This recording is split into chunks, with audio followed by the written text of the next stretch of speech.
श्री हरिवंश बहुत पहले की बात है। गौड़ देश में दो ब्राह्मण निवास करते थे। इन दोनों में एक कुल और आयु दोनों में बड़ा था।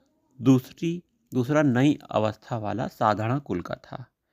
दोनों तीर्थ यात्रा करने के लिए घर से निकले। अनेक तीर्थों का दोनों ने दर्शन किया। दर्शन करते हुए दोनों वृंदावन धाम में आ गए और देव योग से बूढ़ा ब्राह्मण बीमार हो गया। तब उस युवक ने बड़े प्रेम से उस बूढ़े ब्राह्मण की खूब सेवा की। स्वस्थ हो जाने पर उसने अति प्रसन्न होकर वृद्ध ब्राह्मण गोपाल जी को साक्षी बनाकर उसे अपनी कन्या देने का प्रतिज्ञा की। तब उस युवक ने भी स्वीकार कर लिया। दोनों वृंदावन से चले और घूमते घूमते घर को पहुँचे। तब उस युवक ने वृद्ध से कहा कि आप अपनी प्रतिज्ञा का पालन कीजिए, अपनी लड़की का विवाह मेरे साथ कर दीजिए। वृद्ध ने अपनी स्त्री तथा कुटुंब वालों से पूछा। उनकी सम्मति न मिलकर अपनी प्रतिज्ञा से टल गया। वो युवक ने पंचायत को जोड़ी। पंचों ने पूछा कि कोई स्त्री या पुरुष तुम्हारा गवाह है, कोई गवाह है? तो उस युवक ने कहा, इन्होंने साक्षी गोपाल जी को साक्षी बनाया है, अतः वे ही साक्षी हैं। तब सब पंच बोले, इस सभा में आज लिखा पढ़ी करवा लो। यदि गोपाल जी आकर साक्षी देंगे तो तुम्हारे साथ बेटी का विवाह कर दिया जाएगा। तब वह युवक वृंदावन आया। वृंदावन वासी श्री गोपाल जी से बोला, आप मेरे साथ गांव को चलिए और साक्षी दीजिए। ऐसी लिखा पढ़ी मैंने करवा ली है। उत्तर की प्रतीक्षा में वह गोपाल जी के सामने बैठा रहा। बैठे बैठे कहीं पहर बीत गए। उसने अन्न जल कुछ भी ग्रहण नहीं किया। तब भगवान श्याम सुंदर बोले, प्रतिभा नहीं चलती। तब उसने कहा, बोलती क्यों है? यदि भाव में भरकर बोल सकती है तो चल भी सकती है। भावपूर्ण उत्तर सुनकर गोपाल जी साथ चलने को तैयार हो गए और बोले, मैं तुम्हारे साथ चलूंगा, पर नित्य 2 सेर उत्तम भोग मुझे अर्पण किया करना। हम दोनों उसमें से आधा आधा खा लिया करेंगे।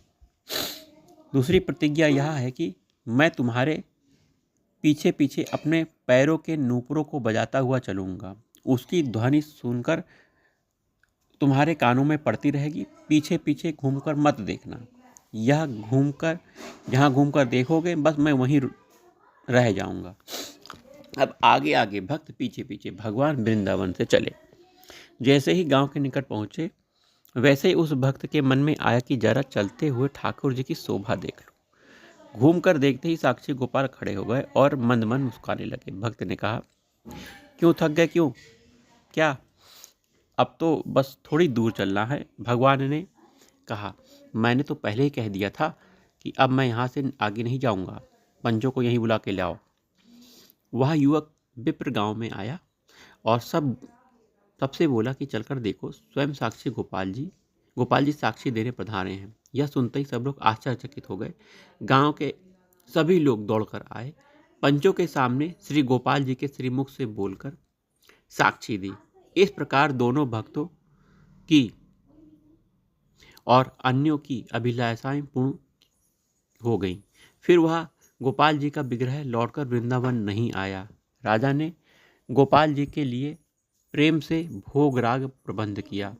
अब तक वहीं उस जगह का नाम है, उड़ीसा में खुरदहा जगह है, में साक्षी गोपाल जी विराजमान हैं। उड़ीसा में खुरदहा जगह में वृंदावन से गोपाल जी जो गए थे वो साक्षी गोपाल के नाम से प्रसिद्ध है और वहीं पे विराजमान है। उन्होंने जाकर गवाही दी थी कि हाँ, इस बूढ़े आदमी को इस युवक ने सेवा की थी और सेवा के बदले में इस बूढ़े आदमी ने अपनी कन्या विवाह करने का प्रतिज्ञा की थी मेरे सामने। तो भगवान ने आकर साक्षी गोपाल के रूप में अपनी गवाही दी और भगवान वहीं बस गए। राधा वल्लभ श्री हरि।